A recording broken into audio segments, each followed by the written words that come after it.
and that he was invoking all this imagery of quagmire and underhanded dealing. And he had said that he had firsthand experienced what it was like to have a president lie about illegal behavior in wartime, because this is what President Nixon did when he dispatched Kerry and his fellow soldiers to Cambodia in December 1968. Now, even beyond the question of whether he was there in Cambodia in '68, it's factually untrue that Nixon was president in 1968, because it wasn't until 4 or 5 or 6 weeks later that Nixon took office. This is important because, again, he's raising these things. The context of these things is to now talk about how President Bush had lied to bring us into war in Iraq. And we have to deal with these things in the proper context. Where's the first college campus you're going to? I'm going to the University of California at Berkeley in the first week of September. It'll be interesting. Rockville, Maryland, you're on the air. Yeah, hi, this is Drew from Rockville, and it's great to be on the air with you, Michelle. Thanks. I just wanted to remind you of a couple things. You are articulate, you're intelligent, you know your facts, and I find you to be very brave. Chris Matthews is just a big mouth, and he can't hold a candle to you. So you have a lot of support out here. Don't back down, and keep doing what you're doing. Caller, can you hear me? Yes. What makes you say that Chris Matthews is a big mouth? Well, I've seen him. I don't watch his program regularly, but he tends to bully his guests. And I didn't see the program last night, but I've seen Michelle in many other interviews. She's always very composed, very polite, and sticks to the issues. Do you agree? Thank you. Do you agree with his premise that Chris Matthews tends to bully his guests?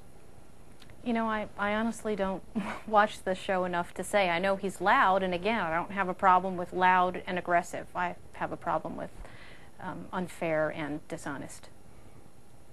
Next call, we go to Nashville. You're on the air. Yes. Actually, I did see the interview as well last night on Chris Matthews. And let me say, Chris Matthews is nonpartisan. He's very aggressive with everyone who's on the show. So if your guest is not able to deal with that, she probably shouldn't do these kinds of interviews. Also, what I've noticed about this supposed group that's for truth is that they throw around a lot of allegations, but they're mostly unfounded. I have yet to hear anything that has been proven that is contrary to the Navy record or to Senator Kerry. That's pretty much all I have to say. Well, we just mentioned this Christmas in Cambodia thing, which John Kerry has not been able to explain away. Earlier we talked about the 9/11 Commission hearings. Have you watched any of them? Oh, sure. I watched plenty of them. Do you have any reaction to what's been happening this month? We've had 21 hearings so far. There will be, I think, 8 or 9 next week, a total of 30 in the month of August. I have a couple of general points to make about the commission and the report. I have the report, and I still haven't completely finished it. I think that they've done, the staff did yeoman's service in compiling this narrative about what happened pre-September 11th, the actual operation and the sending of the al-Qaeda agents, and there's a lot in there that's really eye-opening information. A lot of the specific descriptions of what happened on Flight 93, for example, and how all of the September 11th hijackers came in. It's fascinating reading, and it was a valuable service. That doesn't mitigate, however, a lot of the really untoward behavior by many of the panelists themselves. The grandstanding by Bob Kerry, for example, the whole Jamie Gorelick debacle with the wall, and the comments by Tom Kane and Slade Gorton, unfortunately, basically saying that the American people didn't have a right to know what was going on with regard to what Jamie Gorelick did or didn't know about the so-called wall. I think in general that I have a problem with some of the recommendations. I mean, Washington has been preoccupied with restructuring intelligence and naming a new czar and having new acronyms. But if you don't give intelligence agents on the ground the ability to actually gather information they need to, and from perhaps shady people, we're not going to prevent another September 11th attack. And I've talked specifically, for example, about how FBI agents are trying to gather information at mosques. They're going there asking people if they would submit to voluntary interviews to see if they could possibly uncover terrorist plots. This is what everybody wants them to do, to be proactive and preemptive. And yet, even doing something as innocuous as that has invited all sorts of recriminations from the ACLU and ethnic grievance groups that they are engaging in profiling that should be disallowed. If they're not going to do these kind of basic intelligence gathering steps, trying to find out about Islamic extremism at mosques, where the heck are they supposed to go? And you can have all the restructuring and reform in the world and pay lip service to the need for better intelligence, but if they can't gather it the proper way, it's all useless charade. Couple of things. Militia loyal to rebel Shiite cleric Muqtada al-Sadr on Friday removed their weapons from the revered Imam Ali shrine in Najaf. Tom Kaine will step down as the president of Drew University, and he does not plan to run for New Jersey governor again. He is 69 years old. And we go close to the last call, maybe one other one. Baton Rouge, Louisiana, you're on the air with Michelle Malkin. Yes, Michelle. Certainly glad to hear you on there. I'm just finishing Tommy Franks' book right now. Yours I'm going to go buy today. You do a great service to this country. We don't want a socialist economy. And thank you so much for your book. That's all I have to say. Thank you. One more call. Let's go to Madison, Wisconsin. Hello, Madison. You're on the air.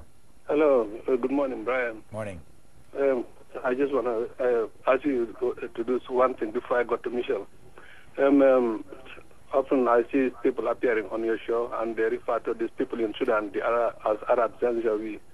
Next time they come, correct them. Those people are not Arab. They are Africans who speak Arab, you know. Okay. Thank you. Now to Michelle. I mean, for a small lady like you, you have grown to be one of the most hardened propagandists for the right wing. By the way, I'm an African. I just want you to know that. The second point is, I find you, O'Reilly, Hanani, some of the most disgusting people on the face of the earth. Thirdly, I followed you for a while, and I know your views on immigration, particularly with regard to the Mexicans. You have to realize you and I and all the white people in this country are immigrants. The Mexicans are Indians. They are the origin of this country. And you are so blatantly, you know, anti-Mexican. And you came here, I came here, all the white people came here. This is their country. The Mexicans are Americans. You got to understand that. And finally, I haven't read your book yet because I'm so emotional. I'm talking now. I haven't read your book yet. But with regard to the internment, I don't know how you can justify interning the Japanese. How about the Germans? There are 55 million Germans here. Why are they not interned? Okay, caller. Sorry, running out of time. You got the point of his question? Just to answer the last question, nearly 31,000 people were interned who were enemy aliens and their American-born families. Nearly half of them were of European descent, and this isn't taught in schools because it doesn't fit the politically correct mythology. And that's what I'm trying to shatter in my book. We'll show you the hearing room. We're waiting for a hearing of the Judiciary Subcommittee on the 9/11.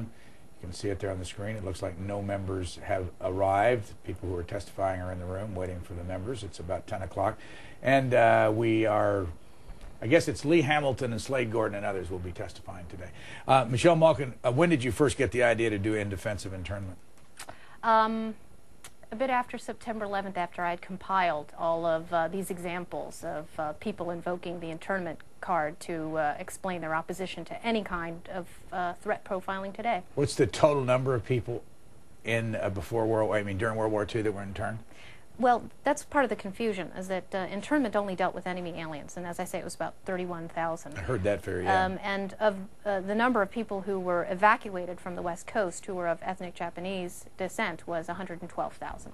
Is that the total number then, 112 plus the... Well, 112,000 evacuated, and then a lot of people were born in the camps, and eventually the people affected by the evacuation and relocation policies was on the order of 120,000. Again, here's the cover of the book, In Defense of Internment, the case for racial profiling in World War II and the War on Terror by Michelle Malkin. We thank you for joining us.